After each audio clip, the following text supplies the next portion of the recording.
Bos días. Empezamos.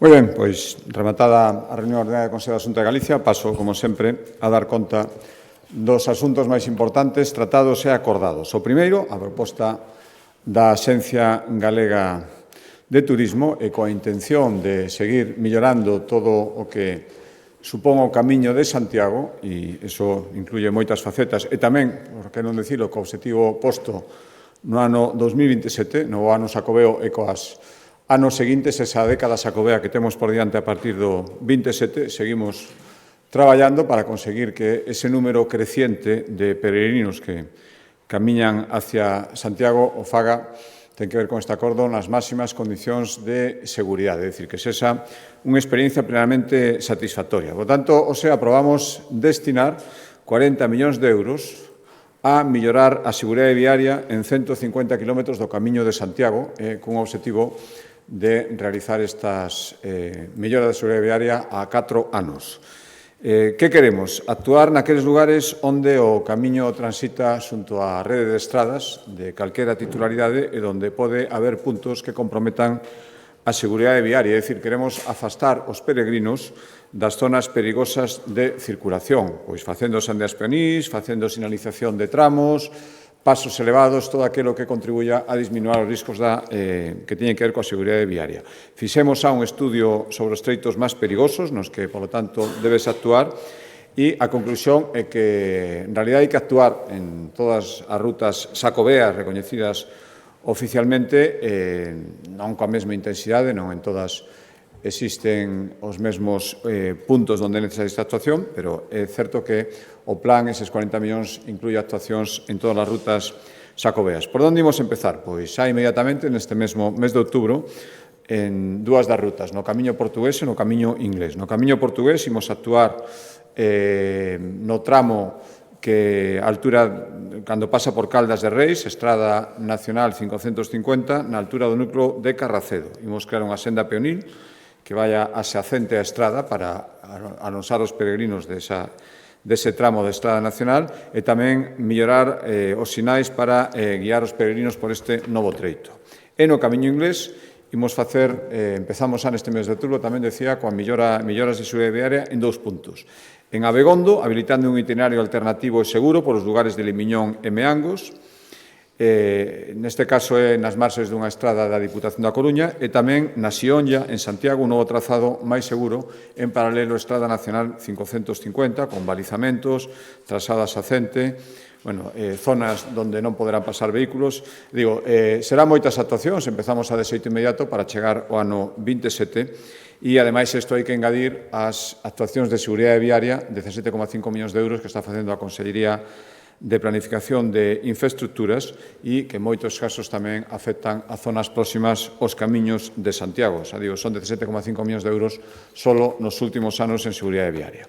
Cambiando de Consellería, Consellería de Cultura, hoxe autorizamos destinar 60.000 euros para colaborar coa organización do Ourense Film Festival, que é o certamen de cine internacional máis lonxevo que leva máis anos celebrándose en Galicia. Xa vai pola 29ª edición, acaba de arrincar, están previstas moitas proxeccións, moitos actos, e, polo tanto, teñen o apoio da Xunta de Galicia, 60.000, que se engade, forma parte dos 300.000 cos que estamos apoiando a 10 festivais audiovisuais que se celebran en Galicia, que é un 33%, unha terceira parte máis de apoio do que tiveron no ano 2023 e que responde a cada vez máis puxanza do audiovisual en Galicia.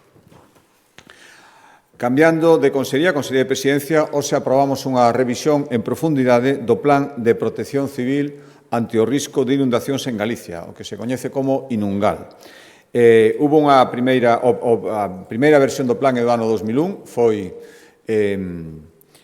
renovado no ano 2016 e agora é necesaria unha nova actualización, sobre todo derivado de novas normas que obrigan a facer estas modificacións. O Inungal é un documento que establece como teñen que estar organizados os recursos e como ten que ser a actuación por parte dos equipos de titularidade da Xunta de Galicia ante unha inundación ou ante o risco de inundación. Da igual que sexa inundación en zona de costa, inundación en unha zona fluvial ou ben que por un episodio de choiva intempestivo. En todos os casos hai risco de inundación e, por lo tanto, ten que haber esta previsión. Varias novedades, pois hai estudos actualizados sobre os riscos de inundación por demarcacións hidrográficas, en colaboración coas confederacións hidrográficas. Decía que hai novas normativas que obrigan a facer estes cambios tamén no plan, pois, por exemplo, no que se refire a atención ás persoas con discapacidade ante unha emerxencia por inundación, ou tamén a evacuación e protección dos animais domésticos cando se produce unha inundación. Tamén reduce o número de concellos que están obligados a contar cun plan municipal propio, de acordo coa nova normativa eran 62 e agora só é necesario que teñan 51, e este plan conta co visto bo da Comisión Galega de Protección Civil e do Consello Nacional de Protección Civil. Cambiando de consellería, estou agora na Consellería de Política Social. Saben que hai unhas semanas aprobamos a creación dun centro de acollida en Galicia destinado a vítimas de violencia machista que, ademais, teñen problemas de adicción. Era a primeira vez que se facía isto en Galicia e en España. E agora o que facemos, seguindo con esta política, un convenio co Concello de Lugo, 365.000 euros, para mellorar as 4 vivendas de titularidade municipal que existen nesta cidade para acoller a vítimas de violencia machista e os seus fillos e fillas.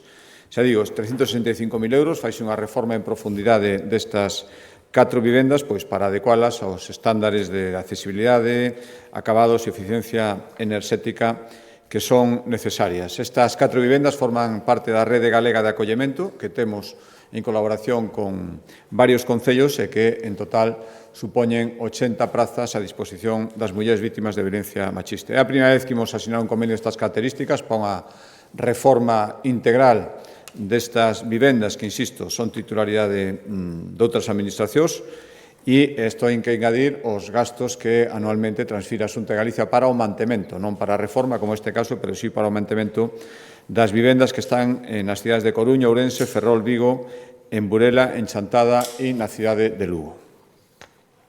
Cambiando de consellería, a Consellería do Mar, hoxe acordamos destinar casi 100.000 euros, 95.600 euros, para ampliar e modernizar o sistema de control da salinidade e as temperaturas das augas nos bancos marisqueiros. Un convenio que facemos coas confrarías galegas que o que busca é actualizar o sistema de recollida de datos para poder avaliar convenientemente os riscos que enfrontan certas zonas derivadas dos cambios de salinidade, cambios de temperatura, e mellorar a súa xestión. Están detrás tamén estas causas, como saben, do descenso nalgúnas zonas de actividade marisqueira.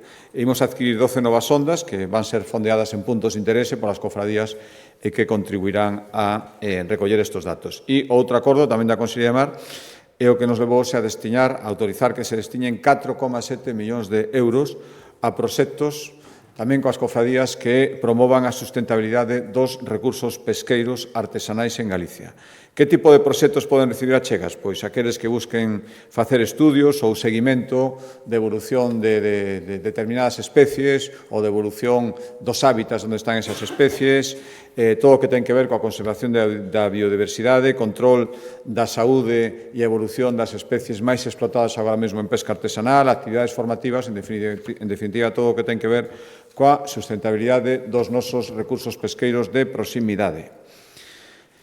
Sigo no sector primario, conselleiro rural agora, hoxe, e dentro da nosa aposta por promover as chamadas agrupacións forestais de xestión conxunta, que son asociacións de propietarios de montes dunha zona que se unen para mellorar a eficiencia económica dos terreos na súa explotación, ter asesoramento específico cando queran poñer en marcha novas actividades forestais ou traballar de xeito conxunto na prevención de lumes ou na restauración deses terreos dos que son propietarios. Pois para todo iso se agrupan, nas chamadas agrupacións forestais de xestión conxunta, e o que fixemos foi darlle o visto bo á resolución das axudas que se convocaran hai uns meses dirixidas a estas agrupacións. É unha figura que está tendo éxito, revelouse como moi útil, e a proba é que os 735.000 euros cusa distribución aprobamos hoxe no Consello permitiu que, aparte de que se destinaran as agrupacións que xa existían,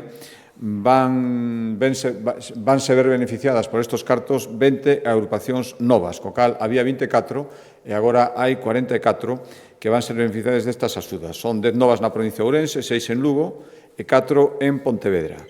E, por darles un dato máis, Estas 44 asociacións agrupan a casi 2.000 socios, 2.000 propietarios individuais que se agrupan para estas finalidades e que supoñen máis de 15.000 parcelas entre as 44 agrupacións. Cambiando de asunto, imos a vivenda agora, seguindo coa práctica prácticamente, valga a redundancia, habitual dos Consellos da Xunta de tomar algún acordo para seguir cumprindo ese obxectivo en materia de vivenda protexida, de duplicar o parque de vivendas nesta legislatura, hoxe tomamos outro acordo que concéntrase na zona de Galicia, onde estamos facendo un maior esforzo en canto a vivenda de protección pública, que é San Paio de Navia en Vigo. O obxectivo é ter 1.600 vivendas protegidas cando remata a legislatura. Xa temos en marcha varias actuacións en San Paio de Navia para novas vivendas, por exemplo, no polígono 1, aquí hai 3 polígonos, xa se están rematando as obras de urbanización e despois virán as de construción, unha vez que este urbanizado o terreo, para 359 vivendas públicas.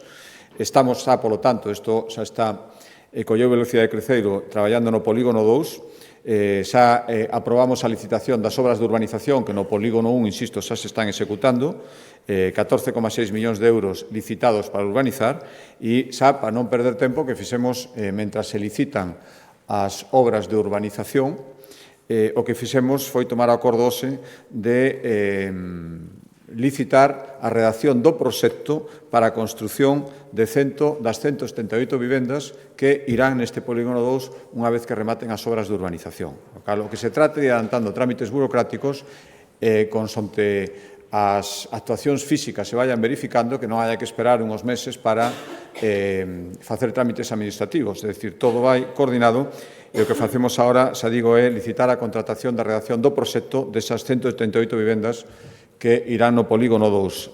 O coste de redacción do proxecto, que hoxe aprobamos a licitación, é 1,1 millón de euros e recordo que o que xa está en licitación e urbanización son 14,6, todo no polígono 2. Acordo en materia de sanidade, non moi importante pola súa cuantía, pero creo que ten unha parte importante a carga simbólica, se mo permiten, e tamén de abrir unha porta a futuras colaboracións neste eido. Estou falando dos acordos que en materia sanitaria permiten que o ben con Portugal, xa temos algún en urxencias sanitarias, o ben coas comunidades autónomas limítrofes se poidan utilizar de xeito indistinto, cando así proceda, os recursos sanitarios dunha comunidade ou de outra. En Castela e León isto está funcionando. Por exemplo, hai pacientes do Bierzo que están sendo atendidos en Valdeorras, no hospital, pacientes da comarca de Sanave que están sendo atendidos en Verín, tamén hai pacientes, por exemplo, Concello Ourensán de Rubiá, que van ao Centro de Saúde de Puentes de Domingo Flórez, que está na parte leonesa. Tamén está previsto, moi avanzado, a derivación de pacientes tamén desa zona de Rubiá ás urxencias do Hospital do Bierzo. E agora o que facemos, o que os aprobamos, foi unha colaboración con Asturias. Non había toda agora ninguna colaboración dese tipo e o que facemos, decía que non é importante na cuantía, pero sí que abrir a porta a colaboracións con esta comunidade autónoma. Isto vai supoñer que 50 habitantes dunha parroquia, da parroquia asturiana dos Coutos, que está no concello de Ibias, concello asturiano, vayan ser atendidas no Centro de Saúde de Navia de Suarna, en Lugo. O desplazamento va a ser algo máis de 20 minutos, frente aos 45 que tiñan que facer para ir ao seu centro de referencia asturiano, e tamén van ser atendidos no Hospital de Lugo, no Lucus Augusti, aforran 45 minutos respecto á distancia que teñen que facer para ir ao seu hospital de referencia en Asturias. Non hai agora mesmo contrapartida para que veciños galegos poidan ir a centros asturianos, pero, bueno, queda aberta a porta para poder facer tamén unha colaboración recíproca e, ademais, están os sistemas de compensación dos costes derivados pola atención a estes pacientes. Eu creo que é un acordo importante que demostra que moitas actividades, as barreras administrativas, non teñen por que ser ni moito menos un obstáculo insalvable. Tamén, outro acordo importante en materia de sanidade é o que nos levou a destinar os primeiros 30 millóns de euros para adquirir parte do equipamento necesario para poñer en marcha o novo Montecelo. Saben que as obras están moi avanzadas, un investimento de máis de 170 millóns de euros, rematará durante o ano que ven e non queremos perder tempo, queremos ir xa adquirindo o material para que os primeiros pacientes no novo Montecelo poidan ser atendidos antes de que remate o ano 2025. Xa digo que é unha partida importante, non a partida total, o investimento vai ser maior, pero xa empezamos con destinar unha cantidad de considera de 30 millóns de euros que, como se van distribuir? Pois, por exemplo, 7,2 millóns irán á área de cirurxía. O novo Montecelo vai ser o primeiro hospital de Galicia onde todos os quirófanos, todos, van ser digitais, con todas as ventaxas que eso supón, do punto de vista de manexo de aparatos, recollida de datos, van ser o primeiro hospital con todos os quirófanos digitais. 7,2 millóns de euros en aparellos de cirurxía, 5 millóns para adquirir ecógrafos, 1,7 millóns para os primeiros gastos derivados do novo servicio de radioterapia e medicina nuclear, que vai evitar que ao redor de 500 pacientes da área sanitaria de Montecelo que agora teñen que ir a recibir estes servicios á área de Vigo, pois teñan que evitar estes desplazamentos. Xa digo, 1,7 millóns, gasto inicial, e 2,5 millóns para robotizar e automatizar o almacenamento das dependencias de farmacia no novo hospital, 1 millón para outros aparellos de alta tecnoloxía relacionados con estudios no colon, no tórax, en definitiva, cantidade importante, xa digo, non a única, o gasto será maior, pero imos a facendo estes trámites para que estén a disposición e, insisto, antes de que remate o ano 2025 os primeiros pacientes poidan ser atendidos no novo Montecelo.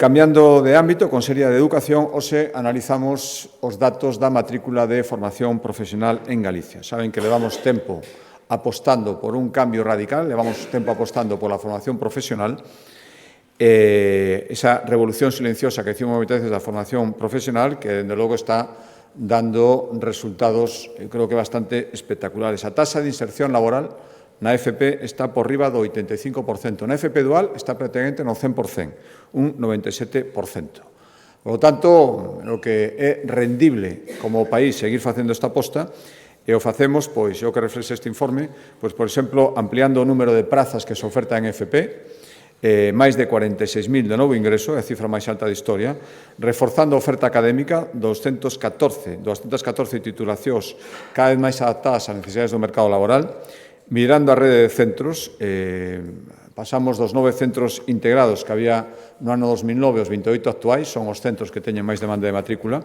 e, polo tanto, hoxe avaliamos todo isto no informe que presentou a Consellería de Educación, como dalles outro dato importante, decirles que volveu registrar Galicia un novo récord da matrícula de formación profesional, non só en ingreso, sino en todos os cursos. Rozamos, por moi pouco non se chega aos 69.000 alumnos, que é un incremento dun 7% respecto ao ano pasado na matrícula e o dobre da matrícula que había no curso 2008-2009, que non chegaba a 35.000 alumnos. O crecemento, ademais, é generalizado en todas as modalidades, en todo o territorio. Darles algún dato máis. Pois, por exemplo, hai 5.600 alumnos matriculados nun ciclo formativo básico, é un 5,4% máis que o ano pasado. Hai un 25.400 nun ciclo de grao medio, un 4,1% máis que o ano pasado, e preto de 37.800 en ciclos de grao superior, 8,5 máis. Donde se dá un maior incremento da matrícula? Pois nos títulos de alta especialización, que son títulos que só se imparten en Galicia, unha formación exclusiva da nosa comunidade autónoma, nos que os alumnos poden cursar dobles titulacións ou mesturar materias de ciclos, pero, sobre todo, o máis importante, o que máis se busca, a razón do éxito, é a posibilidade de cursar simultaneamente dobles titulacións. Xa digo que isto teñen que ser nos centros de alta especialización, nos centros integrados, hai 24, a matrícula aumentou un 60% dun ano a outro, de 218 a 347 alumnos matriculados nestes centros de alta especialización.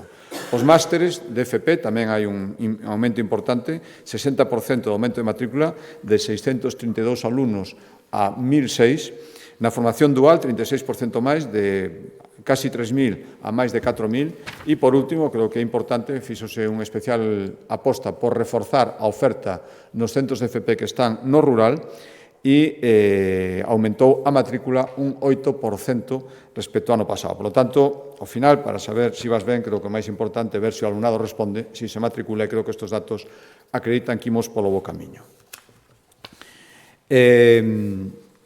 Dous acordos a proposta da Consellería de Economía, un que se incardina dentro dos 111 millóns de euros que o Fondo de Transición Xusta, derivado do peche das centrais na provincia da Coruña, asinou especificamente para proxectos nesta provincia, a provincia da Coruña, a zona de Galicia máis afectada polo proceso de descarbonización, o pechar as centrais das Pontes e Meirama, e, polo tanto, está este fondo a maiores de 111 millóns de euros que vaise distribuindo en sucesivos acordos. Hoxe traemos un deles que supuso que incrementáramos un 23% as axudas para impulsar centros digitais na provincia da Coruña. 8 millóns de euros van ser esta convocatoria de axudas e o que buscamos é promover espacios nos que as empresas desenvolvan e teñan acceso a servicios de digitalización, pois, sobre todo centros de procesos de datos que necesitan, que sería moi caro para moitas empresas mantelos individualmente e, polo tanto, centros de utilización común,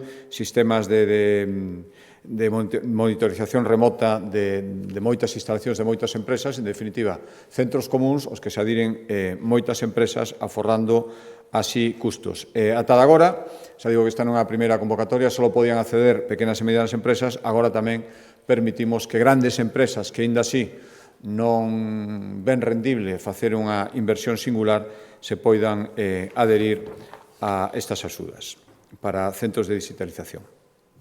Outro acordo en materia de economía, acordo, penso que moi importante, é o que nos levou a dar o visto de prace a que todas as empresas que o desesen poidan ter solo industrial gratuito durante os primeiros 8 anos. Esta tamén era, recordarán, un compromiso para executar na primeira parte da legislatura, nos primeiros meses, e hoxe xa, despois de todos os procesos que fomos tomando, quedaran sentadas as bases definitivas para convocar o concurso público de venda ou aluguer, concesión de solo industrial, na Comunidade Autónoma de Galicia. Ata agora, a posibilidade de ter, durante 8 anos, non ter que pagar nada, só estaba limitado aos proxectos que eran declarados proxectos industriais singulares pola Xunta de Galicia. Agora, abrimos esta posibilidade a calquera empresa que se queira instalar nalgúnas das 20 áreas industriais que a Xunta de Galicia pon a disposición baixo esta modalidade. Dá igual que durante os primeiros 8 anos o empresario pode optar polo dereito de superficie, a concesión, ou pode optar por, pasados os 8 anos, comprar a parcela. Os 8 primeiros anos non terá que pagar nada.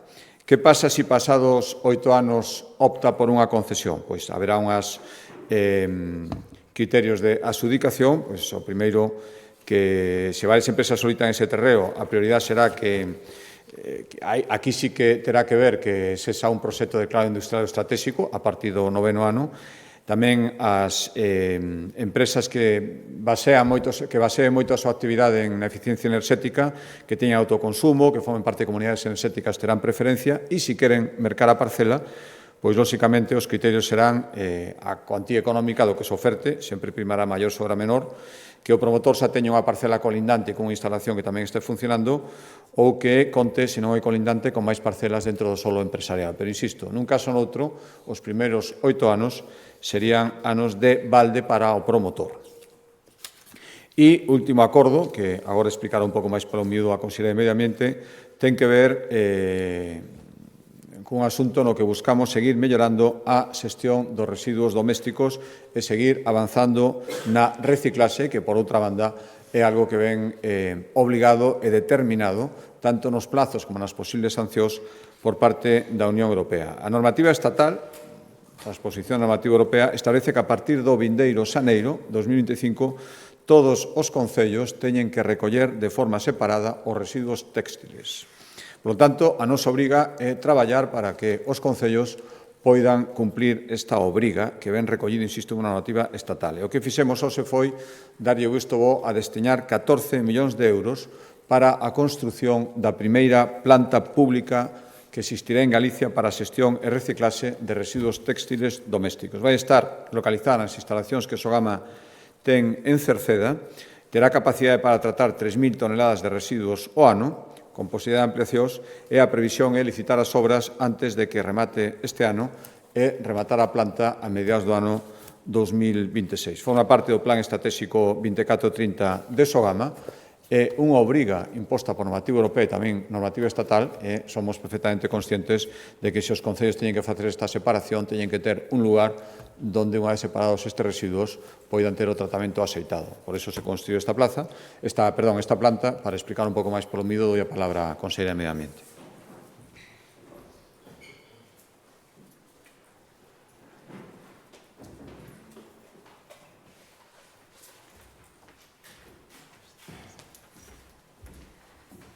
Moitas gracias, presidente. Importante asunto, que é mellorar a xestión dos residuos domésticos e avanzar na reciclaxe. Neste caso, o produto téxtil, temos unha planificación, esa planificación ao longo destes 2 últimos anos demos incentivos aos concellos para que xa teñan contenedores específicos para depositar o residuo textil, pero agora xa chegou o momento, 1 de xaneiro do ano 2025, todos os concellos, por lei, a Lei de Residuos e Solos Contaminados a nivel estatal obriga a súa implantación. Por lo tanto, non se van a poder destruir os excedentes e temos que facer desta obriga unha oportunidade. Esa oportunidade é que todos os fabricantes, a partir do ano 2030, pois a roupa ha de ir construída con un téxtil que ha de ser duradeiro, ha de ser reciclable, libre de sustancias peligrosas e producidos con respecto aos dereitos sociais, pero tamén aos respectos medioambientais. A Xunta de Galicia, como non pode ser de outro xeito, cumpre estritamente coa lei. Unha lei, esta que é a estatal, na cal si fixemos alegacións porque non estábamos de acordo co tasazo que provoca que o custe real, no caso de Sogama, e para os 295 concellos adheridos, sea de 108 euros tonelada. Nos imos pola vía de incentivar e, polo tanto, o Goberno da Xunta de Galicia vai a paliar esta suba e vai a asumir o 60% do incremento, pero han de cumprir un dos 2 obxectivos que lle puxemos en riba da mesa. Por un lado, ou reducir nun 1% as toneladas da bolsa negra, ou senón incrementar a reciclaxe tanto do contenedor amarelo, é dicir, son os plásticos e os bricks, ou un 3% o contenedor marrón que xa ten que estar instalado na actualidade, é dicir, os biorresiduos. Cumprimos coa lei, pero tamén hai que dar unha saída e, polo tanto, o Consello deu o visto e prace para destinar 14 millóns de euros a construir esta primeira planta pública cuya licitación se fará antes de que remate o ano e estará en funcionamento no ano 2026. Isto é unha planta que vai a ter unha capacidade de 3.000 toneladas e que se irá ampliando e sendo obxectivos a posibilidade ata chegar ás 24.000 toneladas. Para que se fagan unha idea, neste momento, a Sogama chega na bolsa negra o 7% de residuo téxtil, é dicir, unhas 70.000 toneladas. Estas 70.000 toneladas temos que traballar arreo para que vayan directamente xa en contenedores e separados en orixe. Pero isto non o podíamos facer sin antes falar pois coas entidades sociales que están facendo unha labor moi importante e que, por suposto, van a participar no desenvolvemento e no desenrolo desta planta pública.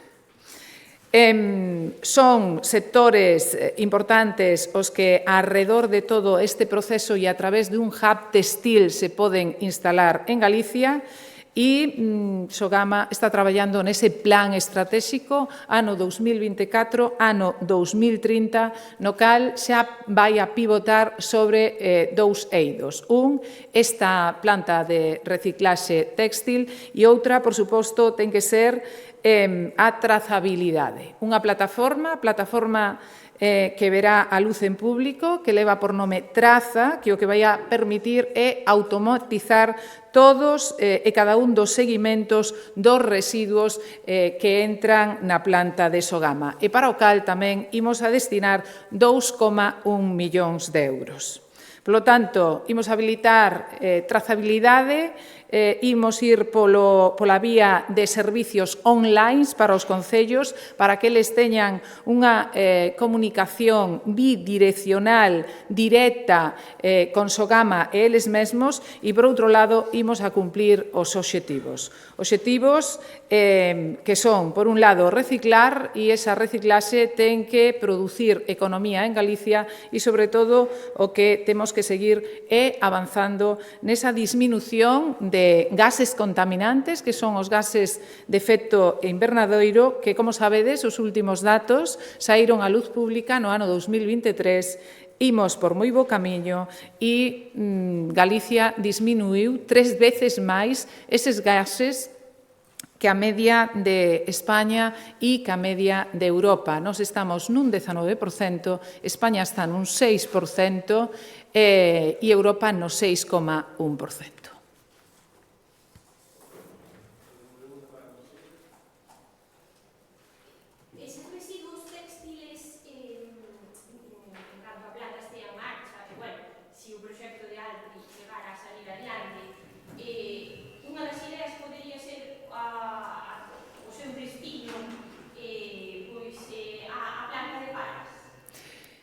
A idea é, por un lado, o convencemento de chegar a xente e que saiba que debemos de reciclar. A reciclaxe parte da orixe, é dicir, de que teñamos o servicio preto das nosas casas con un contenedor e que despois ese contenedor teña un destino. E o destino, como sempre, é a reciclaxe. Pero ben é certo que Europa di, a partir do ano 2030, xa non se poden facer prendas textiles como se viñan facendo ato de agora. Esa é unha gran oportunidade para Galicia, pero é unha oportunidade para que as empresas teñan o fío necesario, a reciclaxe necesaria aquí en Galicia para que despois a poidan utilizar.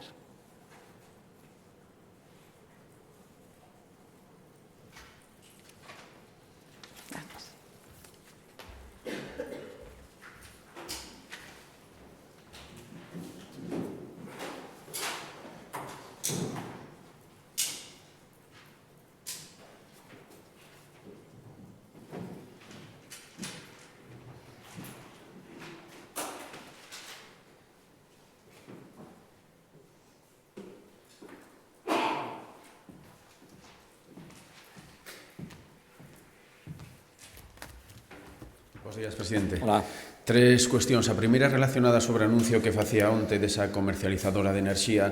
Se nos pode dar algún detalle máis de como vai a funcionarse? Lle vai mercar esa enerxía a produtoras?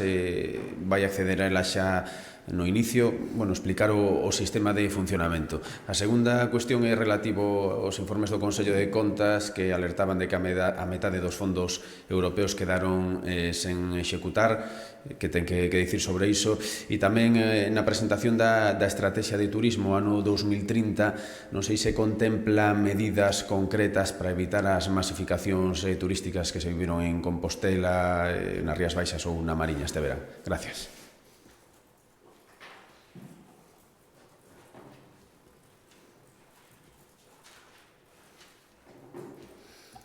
Sí, respecto á primeira pregunta, efectivamente, onte fixemos o anuncio, foi un dos asuntos tratados esta fin de semana en Sober, e ademais unha das razóns de crear esta Sociedade de Recursos de Galicia, pero, se me permiten, o mércores haberá unha presentación, a conselleira de Industria, a conselleira de Economía e Industria, dará detalles polo miúdo de en que vai consistir, en cales van a ser o calendario posta en marcha, o xeito de funcionamento. Por lo tanto, se me permiten, remítome a esta presentación que é o mércores, pasado mañán, e aí terán máis detalles dun proxecto que, en todo caso, eu decía onte, a nosa intención é que comece a funcionar xa co ano 2025 prácticamente, e que, volvo a decir, permita darlle unha enerxía máis barata tanto a colectivos concretos como as persoas, colectivos concretos en toda Galicia, que se vexan especialmente beneficiados, e tamén aos veciños dos lugares onde se instalen os proxectos de xeración de enerxía.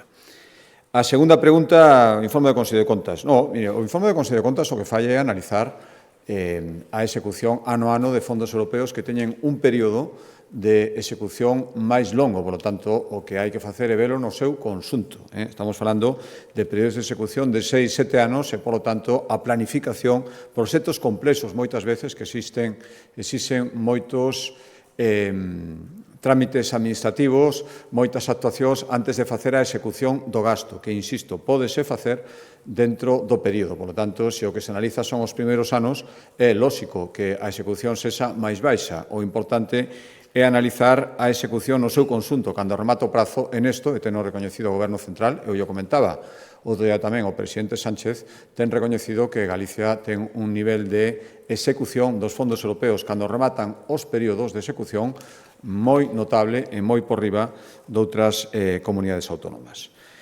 E respecto á terceira pregunta, sí, que é un tema que nos preocupa moito, por lo tanto, queremos que Galicia siga sendo ese destino sostible, ese destino atractivo, non masificado, que é a día de hoxe. O sigue sendo. Por lo tanto, estas mensaxes catastrofistas de que isto non vai máis, de que non queremos que veña xente, son mensaxes absolutamente equivocadas. Os primeiros que o din son os representantes do sector e moitísimos representantes políticos fora de algunha manifestación singular, pero eu quero insistir moitísimo en que Galicia agora mesmo non está, ni moito menos, ollo con esas mensaxes, nas situacións nas que están outros destinos turísticos. Que temos que facer?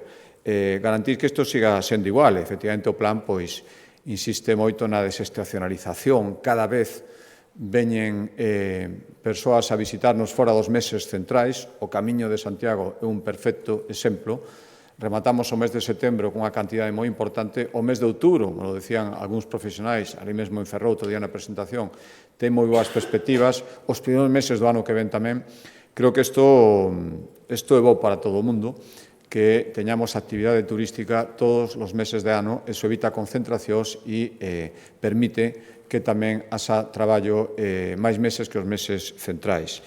E tamén ampliar os destinos turísticos. Galicia ten lugares que, con sentidiño, tendo en conta a necesaria sustentabilidade do lugar e a súa preservación e o seu disfrute polo que ali viven, poden ser visitados por turistas, poden ser tamén obxectivos turísticos e, por lo tanto, que ali tamén haxa crecemento económico. E, por eso, o plan tamén prevé a promoción de novos destinos turísticos aparte dos destinos tradicionais. Claro que o temos en conta e claro que é un tema que nos preocupa en positivo, para que Galicia siga sendo un lugar donde o turismo pode seguir crecendo con sentidiño e de xeito sustentable. Isto eu podo asegurar que todas as comunidades autónomas están pensando no mesmo. Non hai ningunha cusa intención sea ter cada vez menos turistas. Creo que eso sería un error. Boa tarde, presidente. No informe dos expertos do Consello de Europa facía como unha especie de tirón de orellas tanto o Goberno Central e a Xunta, porque decía que non estaban cumprindo as recomendacións e os compromisos adquiridos na Carta Europea de Linguas Minoritarias e Regionais. Entón, nas novas recomendacións que daba, unha delas era respecto a acabar cas limitacións que se impoñen ao uso do galego como lingua vehicular en certas materias no ensino, non como matemáticas. Vai a Xunta a aplicar estas recomendacións? Gracias. Sí, mire, é certo, tamén o Consello de Europa decía que recoñecía primeiro que España é con diferencia o país da Unión Europea onde as linguas cooficiais teñen máis protección, moita máis que no resto dos países europeos, dende logo que na media. Tamén recoñecía que o galego é a lingua cooficial en España que máis é utilizada habitualmente polos que viven no lugar onde esa lingua é o cooficial, onde hai máis coñecemento e lectoescritura, temos os índices máis altos e, polo tanto, o que preveía con eses altos índices de protección, despois de recoñecer estes datos, porque, se di unha cousa, creo que tamén hai que falar de todo, de que se mellorou nese sentido, propoñía algunhas medidas. Mire, eu creo que se temos estes índices en Galicia é porque o tema da lingua hai moito tempo que está fora da discusión política. E, por lo tanto, eso quere dicir que todo o que se faga, se houbera algún cambio, a mí me gustaría que fora sobre a base do consenso e sobre a base do bilingüismo cordial. Por lo tanto, se este informe vai servir para que algún grupo da oposición empece outra vez a propoñer camiños ou posturas que hai moito tempo que en Galicia están desbotadas, creo que sería un erro. A partir de aí, pódese falar absolutamente todo, e, de feito, a Consellería de Lingua, de reciente creación, como vostedes saben, está se movendo nese sentido.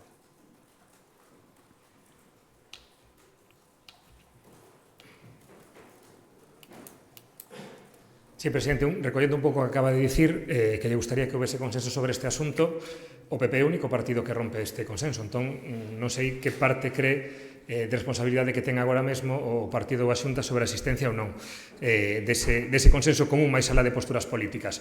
E despois unha cuestión a Marcio, quería preguntarlle que lectura fai vostede do fenómeno Alvise, ese home que está convencido de que chegara a facer un goberno con Feijóo e con Abascal, sobre todo despois das noticias que vimos de coñecer últimamente deses 100.000 euros que recolleu en man dun empresario que apoiou na súa campaña. Graciñas. Sí, bueno, mira, primeiro, rompeu o consenso. Esa postura de, se non estás de acordo comigo, estás rompendo o consenso, eso ten dúas maneiras de velo. Creo que é coñecida a nosa postura nesa materia e, ademais, avaliada cada vez que hai eleccións. Por lo tanto, a xente tamén opina sobre un tema que a mí me parece especialmente importante. Respecto á segunda pregunta, mire, eu sempre digo que a presencia de Vox en Galicia é testimonial, afortunadamente, e a presencia do señor Alvise en Galicia é aínda menos que testimonial. Tamén digo doble afortunadamente. Por lo tanto, alégrome moito de que os galegos teñan sentidiño e alégrome moito tamén de que, ao final, algunhas aventuras políticas provoquen que se abran os ollos probablemente moito máis rápido do que eles mesmos pensaban.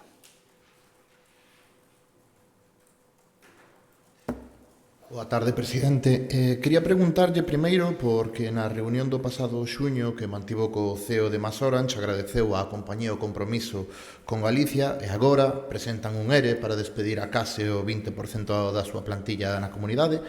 Quería preguntarlle se sinte que o CEO de MasOrange enganou a Galicia e o seu presidente cando fixo esta promesa de que non habería despidos en Errecable e, por outra banda, tamén que vai facer a Xunta, dado que nos últimos anos o contrato foi por máis de case 40 millóns de euros en Errecable.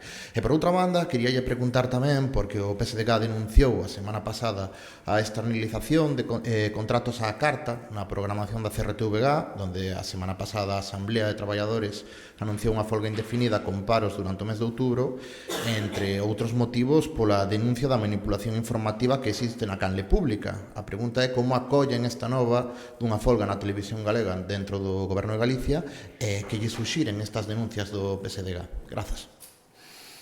Sí, mire, a primeira, efectivamente, eu tuve unha...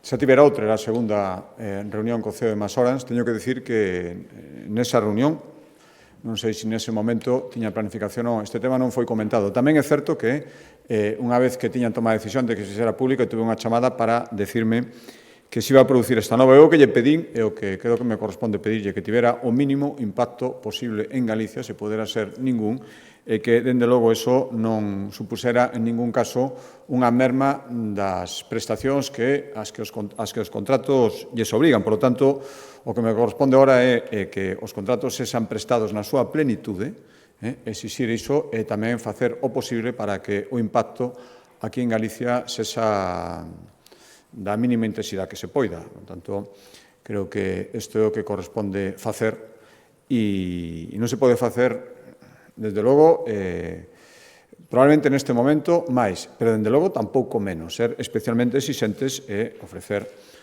a colaboración que corresponde á Xunta de Galicia para que o impacto sexa o mínimo.